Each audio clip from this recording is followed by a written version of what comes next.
The woman who sold her husband's shadow. In Nairobi, where the sun rises strong and fast, a man named Adewale bent over his sewing machine in a tiny shop near Yikomba Market. He was Nigerian, but Kenya had become his home. He stitched school uniforms and wedding suits, repaired old jeans, and smiled at everyone who passed by. If you stood close to his shop at night, you would hear his machine sing like a cricket, tack, tack, tack, long after other shops were dark. He worked because he had to. Rent called him by name.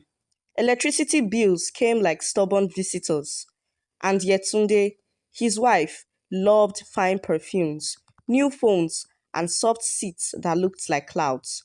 She was beautiful, with eyes like shining stones, and a voice that could be sweet or sharp, depending on what truth you told her.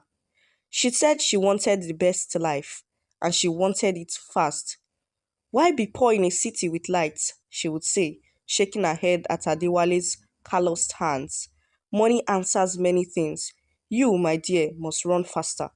Adewale would hold her hand and smile. I am running, he said, but my legs are thread and my breath is fate. Give me time. When he had a good day, he took her for chai and mandazi at a kiosk near Ngara. When business was slow, he gave her his softest words. He never raised his voice. He believed gentle soil grows the sweetest fruit. But the world is not always a garden. The world can be a market where some people weigh hearts like tomatoes and press them to feel if they are ripe. One afternoon, the city heat felt like a blanket left on a cooking pot. Traffic on Thika Road groaned like an old man. Yetunde walked alone through the Maasai market near the city center, admiring beads, kinted bags, and bright sandals that looked like they could sing. She wanted to buy a designer bag, the kind she saw on Instagram, but her M-Pesa balance made a small sad face. A voice behind her said, You want gold? She turned. A tall man stood there, wearing a loose black coat, even though the sun was hot. His skin looked like morning shadows, and when he smiled, it was the kind of smile that knows things. He had a small box in his hands. Inside, coins shone like quiet suns. Real gold, he said, no tricks. I will give it to you for something simple. What? Yentunde asked, trying to be bold.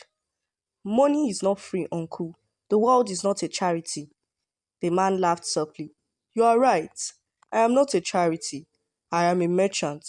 I sell things people don't know they can lose. He leaned closer. Give me your husband's shadow. Yetunde blinked. For a second, she thought he was a madman. Shadow? That dark thing on the ground? She laughed. What will you do with it? Put it in a bag and take it on a matatu.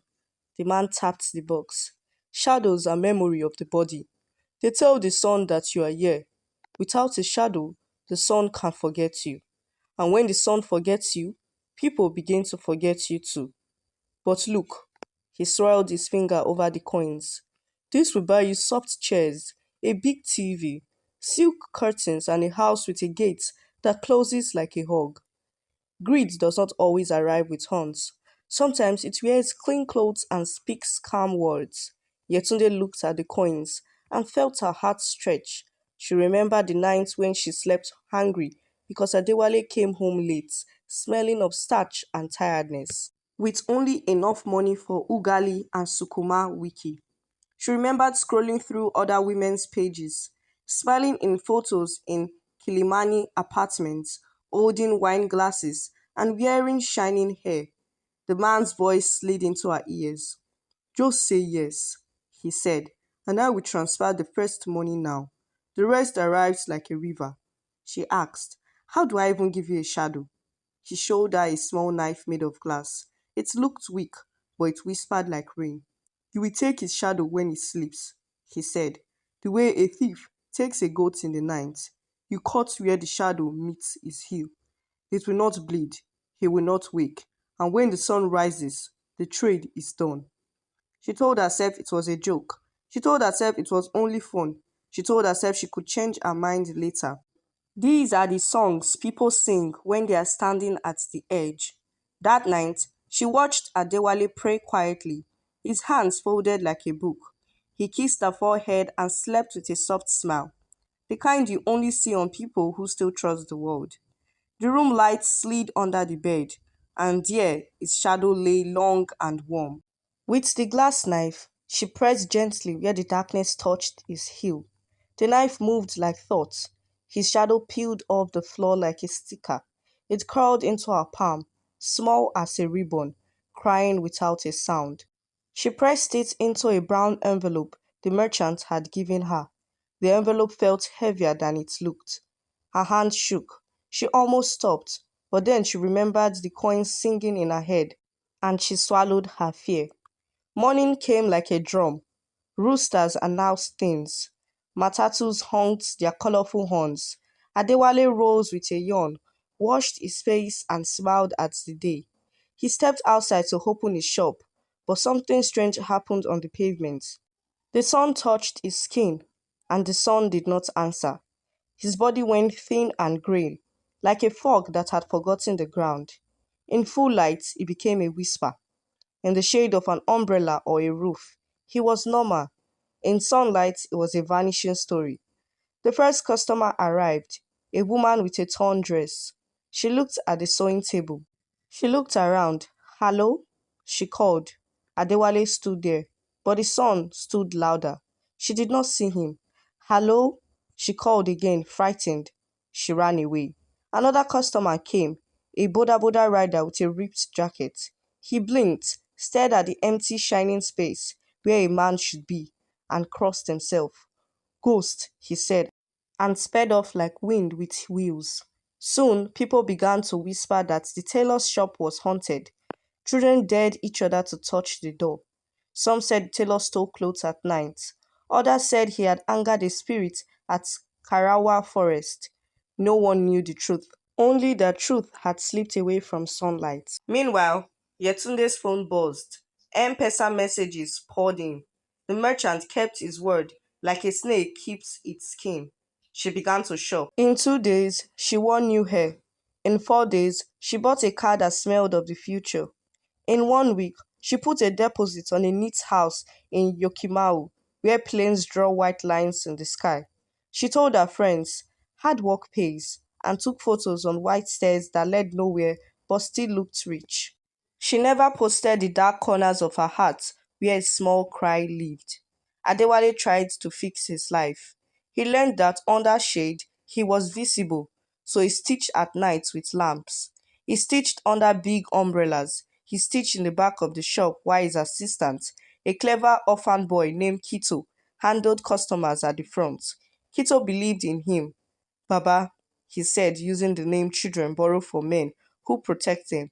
"Move the table back. I will talk to them. They will pay. You will sew." And that is how they survived. The midnight tailor became a small legend.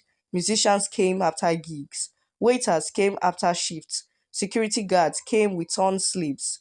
The night hugged them all, and Adewale's stitches were still faithful. His hands still knew how to turn clothes into confidence. One rain evening, a woman walked in holding a broken umbrella. She wore a green shuka scarf and had eyes that did not rush. "My name is Acheng," she said softly. "Can you fix my dress? It is my mother's dress. She left it for me." In the back, shadows kept Adewale visible. He smiled shyly. "I can fix it." Their eyes met. Something like a calm river flowed between their hearts. Not a loud love, not a fast fire, a quiet bridge. She returned the next night, then the next. Sometimes she brought hot tea and madafu. Sometimes she only brought stories. She did not ask many questions, but she listened with her whole face. When he finally told her the truth about sunlight, she did not run. She took his hands and said, "Not every miracle shines. Some miracles happen in the dark." His heart shook like a leaf caught by a friendly wind. He did not betray his vows. He carried them carefully, but the world had begun to write a new poem on his soul. Yetunde noticed he was calmer now, even as his money went down. It irritated her that his sadness did not explode loudly like she expected. Quiet strength can be an insult to those who enjoy their power. She planned a housewarming party to shout her success. She hired a DJ. She ordered jollof and pilau, samosas and grilled chicken, soft drinks and soft lies. Influencers came in high heels. Neighbors came with hungry eyes. Even a TV presenter came with a smile that knew the price of everything and the value of little. The night was full. The gate closed like a swallow. The mysterious merchant came too, dressed as a gentleman now. A checked blazer, neat shoes, a watch that looked normal but ticked like a heartbeat under the ground. When he greeted Yetunde, she felt a shiver walk down her back and pretend it was nothing. He looked at her walls, her new curtains, her fresh mattress. He nodded like a farmer judging a harvest. Fine things, he said, but do they know who paid for them? She laughed too loudly. Go and eat, she told him. Dance if you can. Tonight we celebrate. Midnight arrived. The DJ played a slow love song, the kind that makes couples remember promises and single people remember dreams. People danced in the living room where lights painted songs on the floor. Then a scream cut the music like a knife. Everyone turned. On the wall, Yetunde's shadow moved without her. It rose taller, hands stretched, mouth wide in a silent cry. The room froze. The shadow turned to face her. It was not hers. It was Adewale's shadow, but it did not know where his heels should be. It floated like a sorrow. It pointed at her with a long finger of night. Its mouth opened and closed as if speaking water. Lights flickered. The TV hissed. A glass fell and cracked like a small promise. Guests ran, some dropping shoes, some dropping dignity. The DJ left his laptop. The TV presenter forgot her eyelashes. Everyone went out through the same door like goats fleeing the same thunder. The house fell quiet, except for the shadow's soft crying noise, a sound like wind looking for a friend. Yetunde stood shaking, her beautiful dress now feeling like a borrowed skin.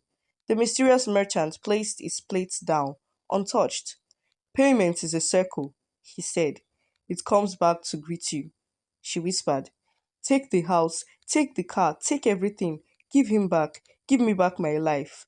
The merchant's smile did not lift or fall. There's always a path, he said, but paths have doors, and doors have locks. She begged. She fell to the floor. Tears made a small ocean, but he only tilted his head. Tomorrow morning, go and look for your shadow, he said. The day always tells the truth. Then he walked out into the night like a song that decided to stop. Morning arrived with a hard face. Yetunde stumbled to the mirror. The sun crawled through the curtains. She stood in its beam. The floor remained blank. The wall remained blank. She was a woman without a shadow. Her stomach dropped like a lifted bucket returned too fast. She walked outside. The pavement refused to draw her. Cars passed, people passed, even birds passed. The sun did not remember her. A child looked right through her and waved at somebody behind. It was not that she was invisible. No, she was there, but the world did not catch her edges. She felt light, too light. The ground felt thin, like a drum skin stretched too tight. She rushed to Adewale's shop, heart banging against her ribs. In the market light, it was an outline, a faint man arranging clothes in the shade. Ah Cheng stood nearby, speaking with Kito, laughing gently. Yetunde's anger and shame arrived together, elbowing each other like rowdy cousins. You! She cried at Adewale, forgetting the people around. I need you back. Come home now. Things are strange. People are talking. Fix this. The crowd turned. Some recognized her from the party videos that had already leaked online. Nairobi is a fast wind. News runs faster than cars. Adewale looked at her with eyes that had walked through many nights. He wiped his hands on a clean cloth. Home? He echoed, as if the word was a story with a missing page. He did not shout. He did not insult. He simply nodded towards Acheng and Kito. These two covered me when the sun forgot me, he said. They gave me shade when I could not find any. What did you give me? The market went quiet. Even the flies listened. Yet today's lips trembled. I made a mistake, she said. I was only trying to build a better life. We can change things. Let us go to that man, the merchant. We will return the gold. We will beg. Acheng placed a gentle hand on Adewale's arm, then stepped back, respecting the history she did not own. Adewale nodded once. We will try, he said, because even broken doors can sometimes open if you knock with truth. They went to look for the merchants. They searched Masai markets. Old men selling belts pointed left, then right. Women selling beaded bracelets shook their heads. He comes when he wants, one said. He is like afternoon rain. They tried River Road, where you can find anything except what you truly need. They tried Yamakima, where shadows gather under sacks. They asked a blind cobbler. He nodded. Shadows have a market of their own, he said. It opens at the edge of city lights. If you want the door, follow your fear. Night fell like a curtain. The three of them, Adewale, Yetunde, and Acheng, walked towards the railway tracks beyond the old station where sick neon signs buzzed like tired bees. Quito trailed far behind, stubborn and brave. The city became thin. Dogs barked at nothing. The stars blinked like patient eyes. At a small footbridge, the air felt different, colder without wind. A woman stood there in a red lasso, face kind and old. The market of shadows is open tonight, she said, but only those who lost something can enter. She looked at Adewale. You lost your shadow. She looked at Yetunde. You lost your place under the sun. She looked at Acheng. You lost your mother. Loss is a key. She told them to walk without stepping on their own reflections in puddles. If we break the water voices, she whispered, the guards will wake. They entered. The market of shadows did not look like a normal market. Stalls were made of dusk and strings of old lights. People wore shapes instead of clothes. Some had faces made of smoke, some had none at all. Prices were not on paper, they were in the air like smells. The mysterious merchant sat at a central table, counting coins that made no sound when they touched. He looked up and smiled like someone who had been expecting visitors. Welcome, he said. You walked brave. Yetunde fell to her knees. Take it all back, she cried, pointing at her chest as if her heart were a pocket. Take the house, the car, the mirrors that clap for me, the plates that shine, the chairs that pretend to be clouds. Take them and give him back his shadow. The merchant sighed, like a teacher tired of repeating the same lesson. The house is no longer mine to take, he said. You used my gold to pull it out of the ground. The ground owns it now, but the shadow, he tapped the table. It is possible. Adewale stepped forward. What do you want? He asked quietly. What price? The merchant's eyes softened almost sadly. A shadow is not just a shape, he said. It is a promise your body makes to light. To return it, I must balance the account. The sun demands a story equal to the one that was stolen. He pointed at Yetunde. She must confess the truth where it hurts her image most. She must stand in the brightest place she can find and tell the city what she did. Then, before sunrise, someone who loves her must stand beside her without flinching, even while the world throws stones with words. If that happens, the sun will forgive a little, and the shadow that cries on our wall will return to its feet. Silence sat between them. Acheng looked at Yetunde with a face like a calm lamp. Adewale watched his wife's shoulder shake. Pride is a heavy coat on a hot day. Sometimes the only wise thing is to take it off. I will do it, Yetunde whispered, tears heavy. I will tell the truth. They left the market before dawn. Kito, who had followed and hidden, ran ahead to set up a small live stream on a borrowed phone at the roundabout near Kenyatta Avenue, where buses coughed stories and the morning sun arrived first. When the sky turned milk blue, Yetunde stepped into the open. She shivered from more than cold. She told the city her sin with clear words that cut her mouth as they came out. People stopped, office workers going to work, street sweepers dragging brooms like tired tails. boulder riders with impatience under their helmets. Some laughed, some called her names, some filled her face as if shame was a movie. She stood in it all like a strange flower. Adewale took one step forward, then another. He stopped beside her and did not move away. Acheng stood on Yetunde's other side, quiet as a promise that does not need noise. Kito held the phone steady with hands that grew up too soon. The sun rose a little higher, then paused as if listening. For a heartbeat longer than a heartbeat, the world held its breath. Then, on the pavement, a soft darkness rolled towards Adewale's feet, like a small tide coming home. His shadow climbed him, shoulder to shoulder, fit itself under his heels, hugged his legs like a child who had won back a father. The crowd swayed. Someone clapped without knowing why. For a few days after that, life tried to become simple. The city was still the city, but people remembered that a man had stood beside a woman who had hurt him, and the woman had told the truth, and a friend had stood with both, like a bridge made of kindness. Adewale's shop filled again. The midnight tailor became the all-day tailor. In sunlight, it was whole. In shade, it was still whole. Customers brought extra money. Some brought secrets and left them at the door like shoes. Achen kept coming, still with her calm smile, still with her soft tea, never crossing lines, never forcing fate. As for Yetunde, she struggled like a swimmer learning water.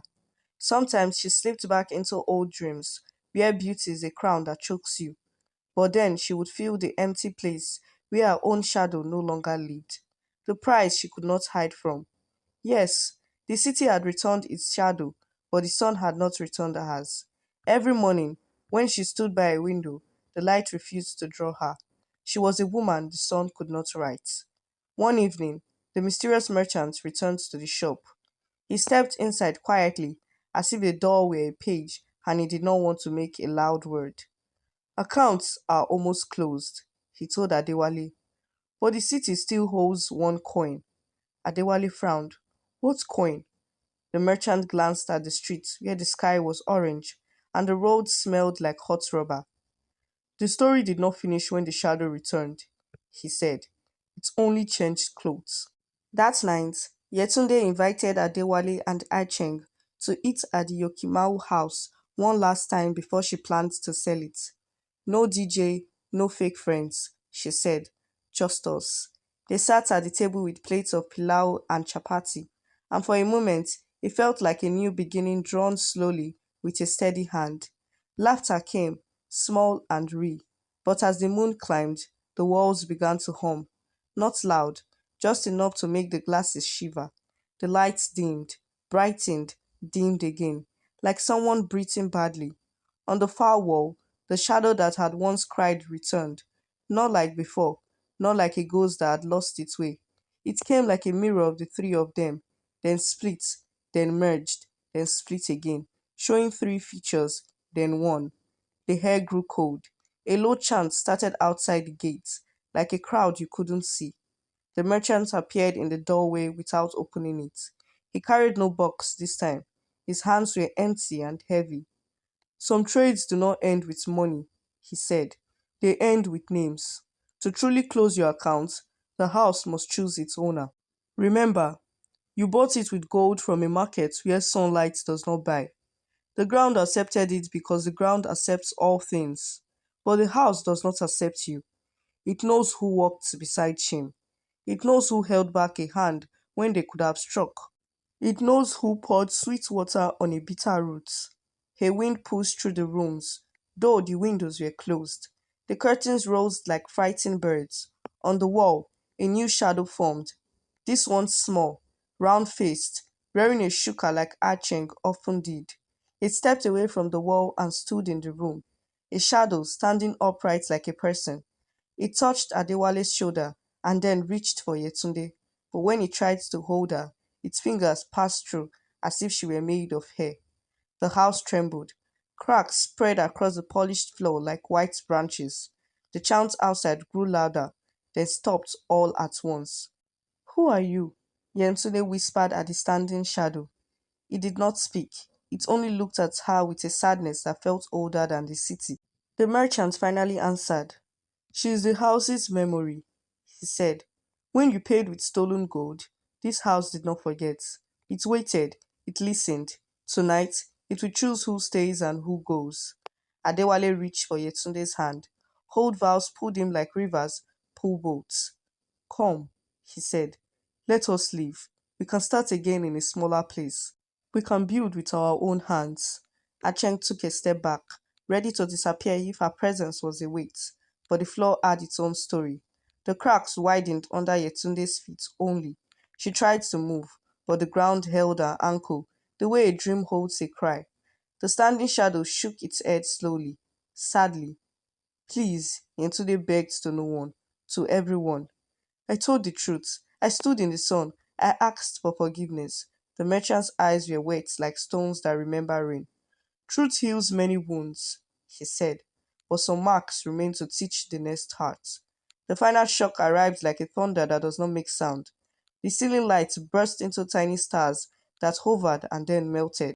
The house's windows reflected not the room, but a different place.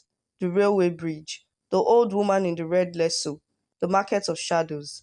And in that reflection, another Yetunde appeared with a shadow behind her, the version of her who had refused the trade. That other Yetunde reached towards this world with desperate love, as if she wanted to pull this one through the glass. For one spinning second, two lives almost touched. Then the glass darkened to ink. A low row came from the floor. The cracks pulled together under Yetunde like a mouth closing. She grabbed the table, the chair, the curtain, Adewale's sleeve. Her hand slipped through his like smoke through fingers. She was still there, but less and less. She looked at Adewale with eyes that finally saw the true cost of speed. I am sorry, she said, and the words were so honest they hurt the hair. Forgive me, not so I can be free, but so that your life can be light.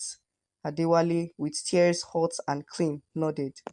I forgive you, he said, voice steady because love chooses steadiness. I forgive you. Acheng touched Yetunde's shoulder even though it meant touching pain. May your next morning be kind, she whispered. The house exhaled. The shadow on the wall folded into the floor. The mysterious merchant closed his eyes as if ending a prayer. When he opened them, Yetunde was gone. Not dead, not alive. Gone like a story that moved into a different language. In her place lay the glass knife, broken into two equal pieces, and a single gold coin that had turned dull as a stone from the river. Outside, the night carried on like nothing had happened. A stray dog barked at a cloud. A plane drew a white line no one would remember. Inside, the merchant finally spoke. The city will talk, he said quietly. They will say many things. Let them. Make your life a gentler story than their words. He turned to Aching. The house chose you when you stood where you did not have to stand. He turned to Adewale. And it chose you when you forgave so someone else could breathe. He placed the dull coin on the table. Pay your debts to the ground by opening this place. Make it a shelter for night workers, for people the sun sometimes forgets. Fill it with light that does not burn. He walked to the door, paused and looked back. There's one more truth, he said, voice low. Shadows cannot be destroyed, only moved. Those who sell one always think it is gone, but it only goes where it is wanted. He stepped into the darkness and disappeared, leaving behind a room that still hummed, but now like a child who has cried and is falling asleep. In the years after, a small sign hung on the gate of the Yokimau house, the house of shade.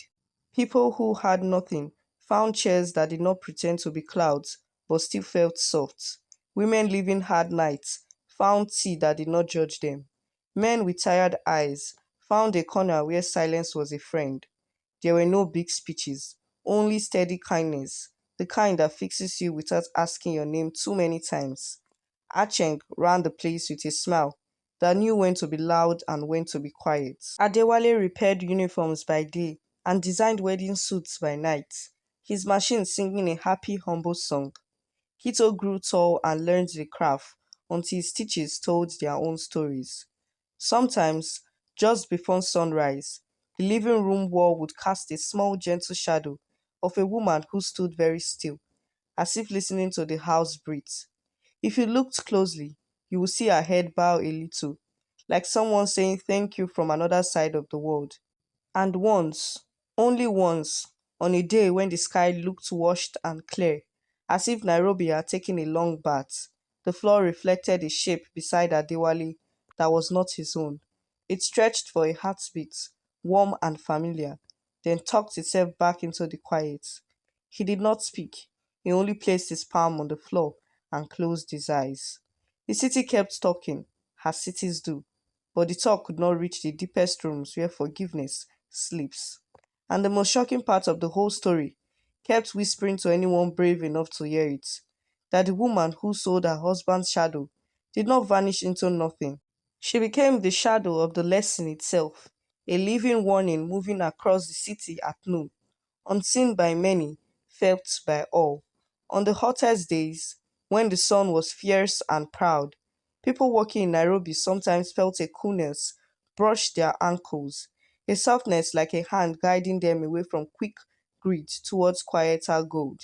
They would stop, look down, find nothing special, and keep going, safe without knowing why. Greed, they say, blinds the heart, faster than darkness blinds the eyes. But love, even when bruised, can learn to see again. And in a house that was paid for twice, once with the wrong coin, once with the right courage, the shadows finally learned to rest. The end. The moral lesson of this story is greed blinds the heart faster than darkness blinds the eyes. Please kindly leave a comment, like, share, and don't forget to subscribe. Thanks for watching.